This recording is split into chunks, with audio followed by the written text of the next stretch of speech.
Bonjour à tous, infiniment heureux de vous retrouver pour partager avec vous le chitat du jour. Aujourd'hui, nous sommes le Chaf Ei Tammuz, 25 Tammuz, 5785.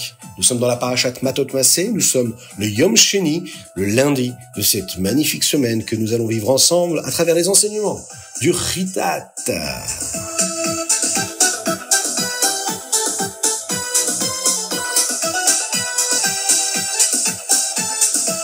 Alors le 25 Tammuz, c'est un jour qui est exceptionnel pour tout le Ham Israël, pour tout le peuple juif, parce que chaque jour, c'est un jour exceptionnel.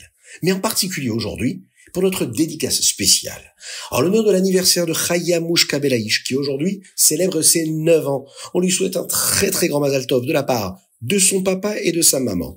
Il lui souhaite de grandir dans la Torah del Mitzvot, et bien sûr d'apporter de la satisfaction, du Nachad Ruach au Rabbi, ainsi qu'à tous ses proches, afin que Mashiach vienne très très rapidement, et puis on peut dire un très très grand Mazal Tov.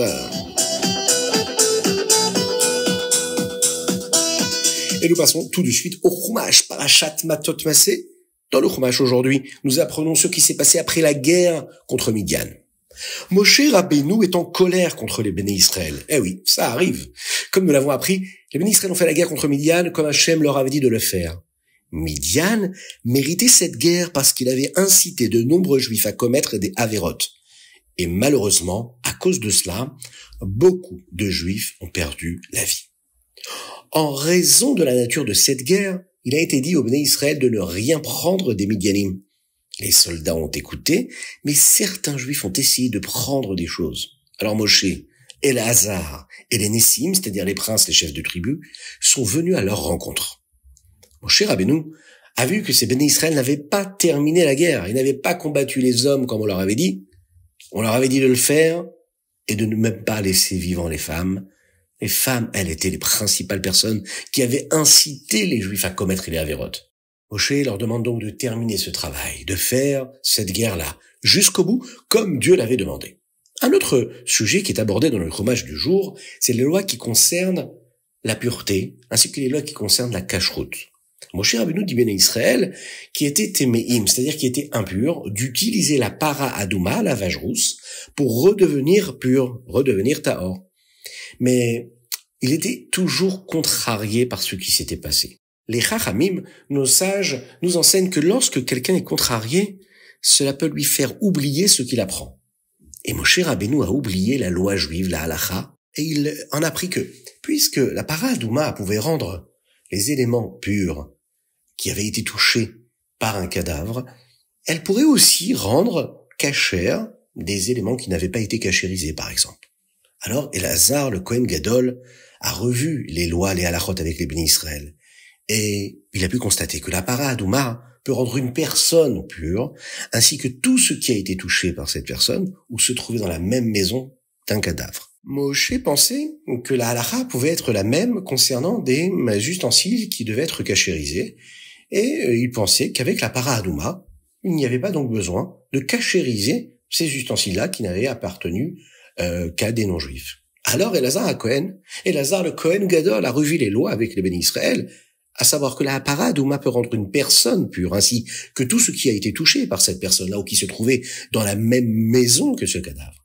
Mais ce n'est pas suffisant. Si un ustensile a été utilisé par un non-juif pour de la nourriture, eh bien, il fallait le cachériser. Et donc, Elazar va leur enseigner comment cachériser une casserole en les mettant dans le feu. Il y a des lois très particulières dans lesquelles on va tremper cela dans de l'eau brûlante, bouillante, à une certaine température, de façon à pouvoir la cachériser convenablement. Il leur a donc rappelé aussi qu'il fallait qu'ils aillent au mikvé avant de retourner au Mishkan.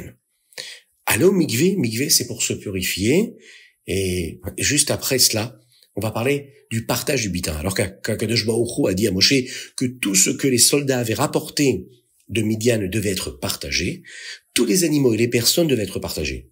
La moitié pour les soldats et la moitié pour les Béné Israël, et l'argent, tout ce qui avait été pris devait aller aux soldats. Les soldats devaient payer une taxe pour Dieu sur les animaux et les personnes. 1 sur 500.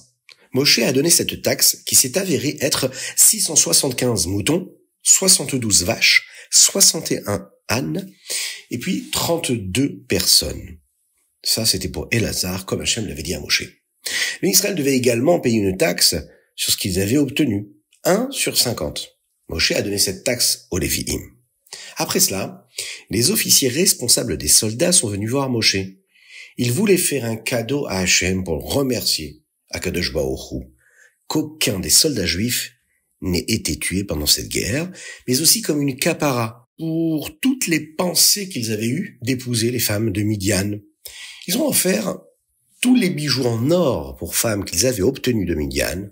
Cela s'était avéré être une valeur de 16 750 shekels. C'est une unité de poids d'or. Moshe et Lazare ont pris ce cadeau-là et l'ont apporté dans le Mishkan.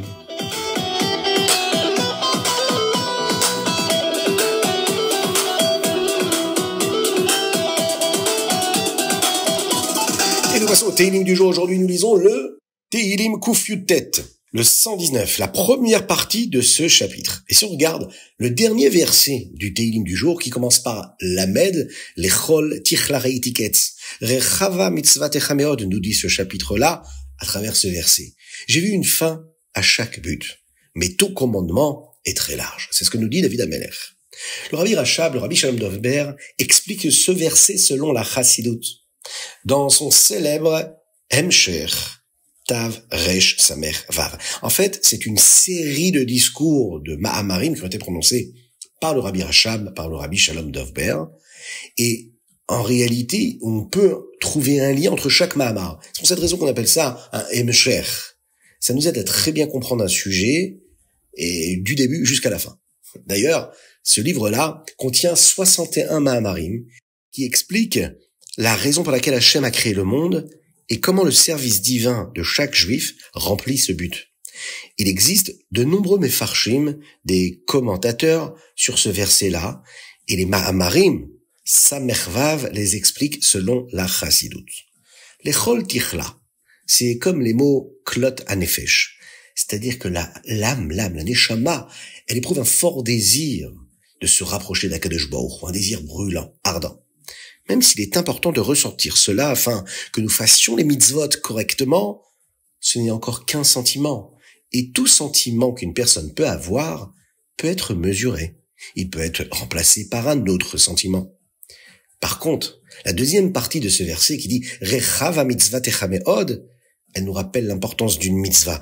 Une mitzvah n'a aucune limite. Une mitzvah, même si nous la faisons avec de la gashmiut, avec des éléments matériels qui, eux, sont limités, eh bien, cette mitzvah n'est pas basée sur notre sentiment de vouloir être proche d'Hachem. C'est ce qu'Hachem veut. C'est un acte concret. Hachem n'a pas de limite. Donc, nos mitzvot peuvent être beaucoup plus fortes que tout ce que nous pouvons ressentir. Leur force, leur pouvoir n'a pas de fin. Tout comme Akadosh Baruch Hu, qui nous les a donnés.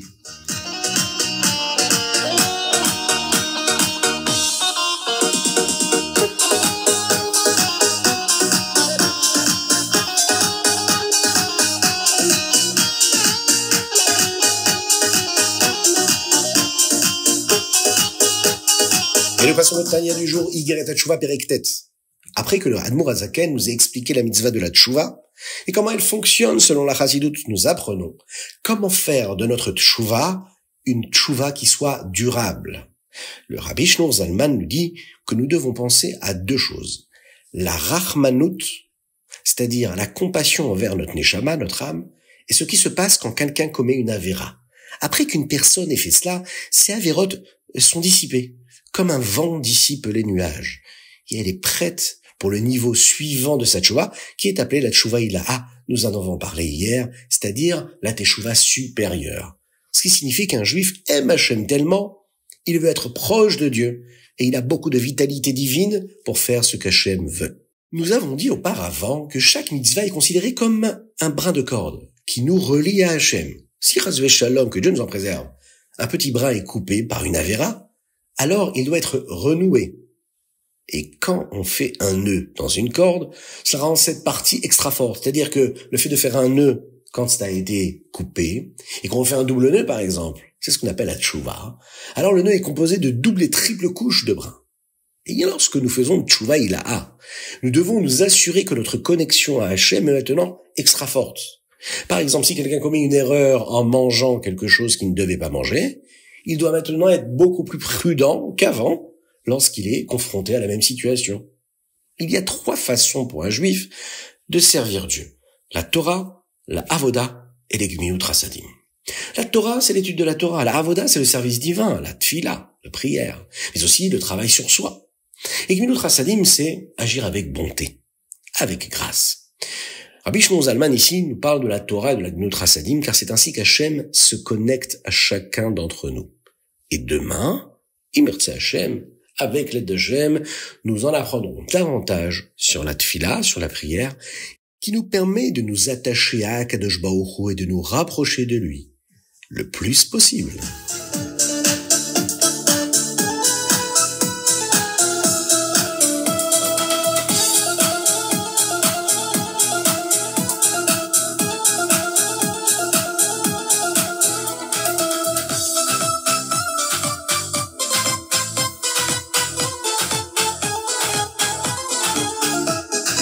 Le Hayom Yom d'aujourd'hui, Chafet Tammuz, le Rabbi nous donne une explication magnifique. Comment est-ce possible qu'un juif a la force de faire ce qu'il doit faire, même lorsque son corps ne veut pas qu'il le fasse? Nous ne sommes pas toujours de bonne humeur. Eh bien, nous ne sommes pas toujours aussi dans l'humeur de faire ce qu'Hachem attend de nous. Comment se fait-il que quand notre corps ne veut pas que nous fassions telle ou telle mitzvah, notre neshama, notre âme, a quand même la force de le soumettre à notre volonté? Le Rabbi nous l'explique. Il existe 2 expressions de la Chassidoute qui nous enseignent quel est le pouvoir que nous pouvons retrouver dans notre neshama, dans notre âme, et ce koar, cette force-là qui nous aide à faire ce que Dieu nous demande, c'est-à-dire le ratson d'Hachem, la volonté d'Hachem. En réalité, le ratson d'une personne, elle peut accomplir le ratson d'Akadosh Baruch Hu. Lorsqu'on éprouve de la volonté, alors on peut faire la volonté d'Hachem. Les 2 expressions sont les suivantes. Un juif reconnaît la divinité et ressent ce qui est supérieur à la nature sans avoir besoin de preuves. Ça, c'est la première chose. Deuxième chose. La neshama d'un juif, telle qu'elle est faite, ne veut pas et ne peut pas se permettre d'être séparée d'Hachem. Le Rabbi nous montre comment ces 2 expressions ne font qu'une. Chaque juif est prêt à faire ce qu'Hachem veut, non pas parce qu'il va en obtenir une récompense, mais parce qu'il sait que sa neshama est connectée à Dieu et qu'il ne peut pas imaginer faire quelque chose contre la volonté de Dieu. Pourquoi? Comment? Eh bien parce qu'un juif reconnaît qu'Hachem est toujours là. Nous savons que tout arrive parce que Dieu dirige le monde. Et nous ressentons une connexion avec Dieu, même si nous ne pouvons pas la voir. Donc, ces 2 dictons-là, c'est-à-dire qu'un juif ne peut pas être séparé de Dieu par une avera chas v'shalom, et qu'un juif reconnaît ce qui est supérieur à la nature, à savoir Dieu, ces 2 éléments-là sont un seul élément. Nous ne pouvons pas nous séparer de Dieu parce que nous reconnaissons qu'Hachem est là tout le temps, partout, à chaque instant. Et qu'il y a quelque chose qui est supérieur à la nature, et cette chose-là, c'est quoi? C'est Dieu, c'est la divinité. Et donc même dans les moments les plus difficiles où on n'a pas l'impression d'avoir les forces de faire ce qu'Hachem nous demande, et il y a cette petite voix en nous, cette neshama, cette petite flamme qui brille, qui nous rappelle que oui, Dieu est là. Dieu, il est au-dessus de la nature, et donc je ne peux pas. Et je ne pourrai jamais, et je ne veux jamais me séparer d'Akadosh Baruch Hu. Avec cette force que l'âme a, chaque juif est capable de faire la volonté d'Hachem, même quand le corps, lui, n'est pas du tout d'humeur à le faire.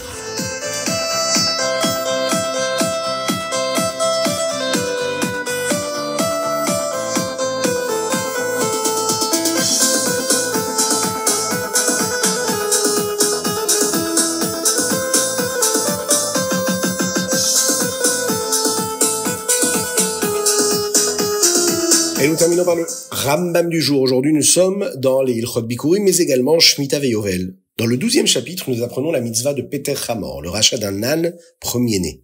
Nous n'avons pas le droit simplement de donner l'âne à un Kohen. Nous devons l'échanger contre un mouton ou de l'argent et donner cela à un Kohen. Nous commençons maintenant à étudier les Ilchot Shemitah, les lois de la Shemitah. Chapitre 1. Nous ne sommes pas autorisés à faire quelque travail que ce soit qui aide des éléments à pousser pendant la Shemitah. Nous sommes autorisés à faire des choses pour empêcher les arbres de mourir, mais pas pour les aider à mieux pousser. Dans le Pérek Bet, on nous apprend que nous devons même faire très attention à ne pas faire ces choses-là qui ressemblent à du travail dans nos champs, pendant l'année de la Shemitah. Certains types de déchets peuvent aider les champs à pousser. Par exemple, les épluchures, les graines, les coquilles d'œufs, qui peuvent se transformer en sorte d'engrais, qui est appelé le compost. Eh bien, nous n'avons pas le droit de mettre ce genre de déchets dans nos champs pendant l'année de la Shemitah. Nous sommes autorisés à faire un gros tas de compost, cependant, puisque vous pouvez voir qu'un gros tas de compost n'aidera pas votre champ, à moins que vous ne le répandiez un petit peu partout. Ça, donc, on aura le droit de le faire.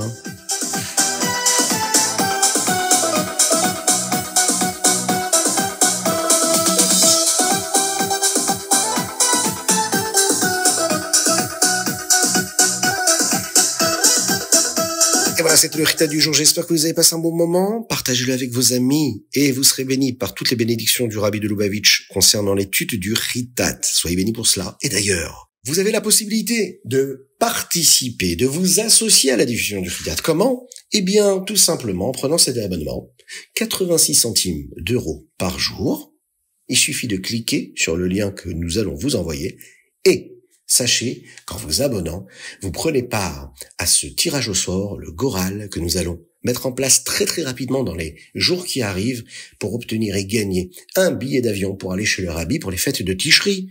Donc dépêchez-vous de vous abonner pour ces 86 centimes d'euros par jour. Vous recevez tous les jours le Chitat, vos amis le reçoivent. Et puis le Klal Israël se prépare à la venue de Mashiach. On compte sur chacun d'entre vous.